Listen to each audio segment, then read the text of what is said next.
Everyone, welcome back to my channel roses lifestyle. সবাই কেমন আছো? আশা করি ভালোই আছো। আজকে আমি আর একটা ব্লগ নিয়ে চলে এসেছি।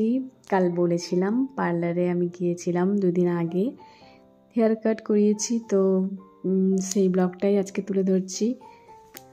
ভিডিওটা রেডি করতে পারিনি, তার জন্য আগে দেওয়া হয়নি। আর সেদিন অন্য ব্লগ ছিল, সেজন্য এই ব্লগটা আর দিলাম না। তো বাইরে তো প্রচণ্ড রোদ, সকালের কাজকর্ম তাড়াতাড়ির মধ্যে কমপ্লিট করে আমরা 11টার দিকে বেরিয়েছি। মা আর আমি, একা একা যেতে ভালো লাগে না, তো মাই আমার সাথে, সেজন্য সব জায়গাতেই যায়। তো ছাতা নিয়ে বেরিয়ে গেছি, টোটোটা সামনে রয়েছে, তো টোটোতে চেপে পড়বো।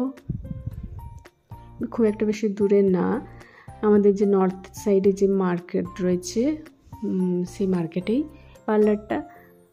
আর টোটোতে 20 টাকার মতন নেয়। তো এই দেখুন আমার parlour, Muskan ladies beauty parlour. এখানে ট্রেনিংও দেওয়া হয়। তো যে বৌদির পার্লারটা, তার সাথে যে হেল্পারগুলো থাকে তাদের কাছে আমি প্লাগটা করলাম। প্রথম প্লাগ করালাম, আইব্রো প্লাগ। তো এই যে দিদিটা করছে, খুব ভালো করে। আর মেন হচ্ছে এদের ব্যবহারটা খুব ভালো, কাস্টমারদের সাথে এত সুন্দর ব্যবহার করে, মানে অসুবিধা লাগে না, একদম ফ্রেন্ডলি মানে কথাবার্তা। তো আজকে টাইম পেলাম তাই চলে এলাম, ছুটিতে আছি এখন আপাতত, সেই জন্য কাজগুলো করে নিচ্ছি। চুল প্রচণ্ড উঠছে, সেজন্য পরেই কাটবো ভেবেছিলাম। তো যাই হোক, আইব্রো প্লাগটা হয়ে গেল। দেখুন কত সুন্দর করেছে এই দিদিটা। তো ওকে একটু ভিডিওতে নিয়ে নিলাম, খুব ভালো হয়েছে। এরপর হেয়ার কাটটা বৌদি, মানে যে বৌদির পার্লার সে বৌদি করবে। তো চুলটা প্রথমে ভেজিয়ে নিচ্ছে, যেভাবে প্রসেসিং হয় আর কি সেভাবেই করছে। তো আমি বলে দিলাম খুব একটা ছোট করব না, যেন লেন্থটা মোটামুটি যেমন আছে ওরকমই থাকে। তো সম্পূর্ণ চুলটা মোটামুটি ভেজানো হয়ে গেছে। এরপর বৌদি কাটা শুরু করে দিয়েছে। তো মোটামুটি 4 আঙ্গুল মতো নিচটা ছোটো করতে বলেছি, এর থেকে বেশি করতে চাই না, কেন কি বছরে একবার আমি কাটি, ওই লেন্থটা আবার ঠিকঠাক হয়ে যায়, খুব তাড়াতাড়ি চুলটা বেড়ে যায়। তো লেয়ার কাটটা তো পেছন দিকে অতটা বোঝা যায় না, আমার কেটেছি অতটা বোঝা যাচ্ছে না, কিন্তু সাইড দিকেই কাটিংটা মেন। লেয়ার কাট হচ্ছে সাইড দিকে স্টেপ ওয়াইজ কেটে যায়, তো সেটাই সাইড দেখে বোঝা যায়, দুদিক থেকে লুকটা বোঝা যায়, পেছন দিক থেকে অতটা বুঝতে পারা যাবে না যে চুল কেটেছি বলে। আমার এমনিতেও চুলটা ওরকমই রয়েছে, 1 বছর আগে কেটেছিলাম এই বৌদির কাছেই। তো একটু বেড়ে গেছে, সেজন্য আর উঠছেও প্রচণ্ড, সেজন্য চুলটা কাটতে মন গেল। নাহলে আমি আশ্বিন মাসেই কাটি। তো এবারে দেখছি প্রচণ্ডই চুল উঠছে, তো আর বেশি অপেক্ষা করার লাভ নেই, কেটেই নিই। এই সময় একটু চাপও প্রেশারও কম আছে। এরপর পুজোর সময় আরও বেশি ভিড় হবে, তখন আর সময় পাবো না, এতটা টাইম দিয়ে কাটতে পারবো না, সেই জন্য এখনই কেটে নিলাম। আর সামনের দিকে লেন্থটা আমি মুখের লেভেলেই রেখেছি, খুব বেশি ছোট করছি না। এরকমই আমি বরাবর কাটি, ফুল লেয়ার ভালো লাগে। আর আমার চুলটা একটু কার্লি আছে, সেই জন্য কী হয়, লেয়ার কাট কাটলে স্টেপের মতন, পেছন দিক থেকে স্টেপের মতন বোঝায়, আর সামনের দিক থেকে স্টেপের মতন বোঝায়। তো সেই জন্য দুটোই ঠিকঠাক লাগে। কাটি আমি লেয়ার, কিন্তু আমার কাটার পর অনেকটা স্টেপের মতোও লাগে, সেই জন্য লেয়ার আর স্টেপ দুটোই হয়ে যায়। যাই হোক, বৌদি তাই বললো।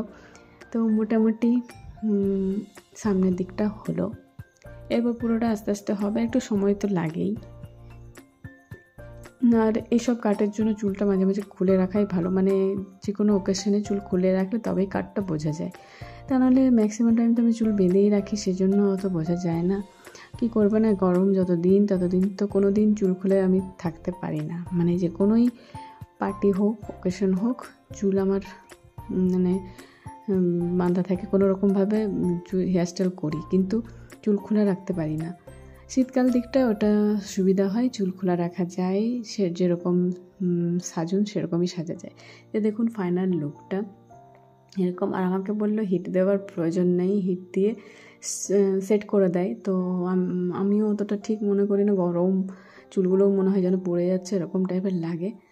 তো তোমাকে বললো যে তোমাকে হিট দেওয়ার বা সেট করার প্রয়োজন নেই, একটু শ্যাম্পু যখন করবো তখন আরও সুন্দর লাগবে। দেখুন পেছন দিক থেকে লুকটা কেমন এসছে। অনেকটা স্টেপের মতন লাগে, ভি শেপ রয়েছে, আর সাইডটা হচ্ছে লেয়ার কাট। তো যাই হোক, বাড়িতে চলে এসেছি, এসে নিয়ে স্নান করলাম। আর দেখুন লুকটা কেমন লাগছে, চুল কাটাটা আমার কেমন হয়েছে অবশ্যই কমেন্টসে জানাবেন। এরপর তাড়াতাড়ির মধ্যে খেয়ে নেব। এখন আর চুল ভেজালাম না, দেরি হয়ে গেল। নেক্সট পরের দিন শ্যাম্পু করব, তখন আরও একটু ভালো লাগবে। তো এই হচ্ছে আজকে আমার হেয়ার কাটের পর নিউ লুক।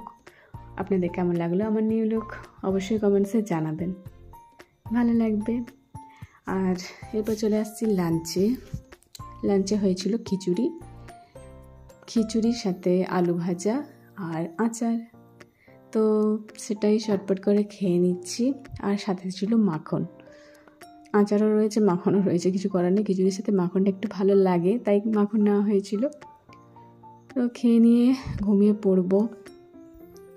দুপুরে একটু ঘুমোলে ভালোই লাগে, আর সারাদিন এদিক ওদিক বেরোলে পরে একটু ক্লান্তি তো লাগেই শরীরে, সেই জন্য স্নান করার পর একটু ঘুম লাগে। তো খেয়ে নিয়ে একটু ঘুমিয়ে যাব। আর আজকে ভিডিও বলতে আমার এই হেয়ার কাট স্পেশাল, আর অন্য কিছু টপিক্সে আনলাম না। তো খাওয়া মোটামুটি হয়ে গেছে। খিচুড়ির সাথে আমার বেশি কিছু লাগে না, তবুও ভাজাভাজি তো হয়ই বাড়িতে হলে, আর আমি একা থাকলে তো অত বেশি করিও না। সিম্পল খিচুড়ি আর ঘি বা মাখন থাকলেই হচ্ছে, বা আচার থাকলেই হচ্ছে। তো সবাই খেয়ে নিলাম, আর আমি আর মা লাস্টে খেলাম। বাবাকে আগে দেওয়া হয়ে গেছিলো, আর খিচুড়িটা বেশ ভালো হয়েছিল। মাকে তাই বললাম, আমার বেশ ভালো লাগলো। মায়ের হাতের নিরামিষ খিচুড়িটাও খুব ভালো লাগে। তো এরপর একটু শুয়ে উঠে নেব, বিকাল দিকে উঠেও গেছি। এরপর বিকেলে একটু জোনার পড়েছিল মা, সেটা খেয়ে নেব। আজকের ব্লগটা এটুকুই রাখলাম। নেক্সট আর অন্য ব্লগ বা ভিডিও নিয়ে আসবো। লাইফস্টাইলে আমার যা হয় সবই তুলে ধরবো আপনাদের সামনে। আপনাদের আমার ব্লগ বা ভিডিও ভালো লাগলে অবশ্যই লাইক করবেন, কিছু কমেন্টস করবেন। আর যারা নতুন আছেন আমার চ্যানেলে অবশ্যই সাবস্ক্রাইব করে যাবেন। আর ফেসবুক থেকে দেখলে অবশ্যই ফলো করে দেবেন। হেয়ার কাট করলে দেখবেন সবসময় এরকমই মনে হয় যে চুলটা কেমন লাগছে, চুলটা কেমন লাগছে। এখন 2-3 দিন এখন এরকমই আমেজটা থাকবে আর কি। তো বিকেল থেকে একটু মার্কেট বেরোবো, তার জন্য রেডি হয়ে গেছি।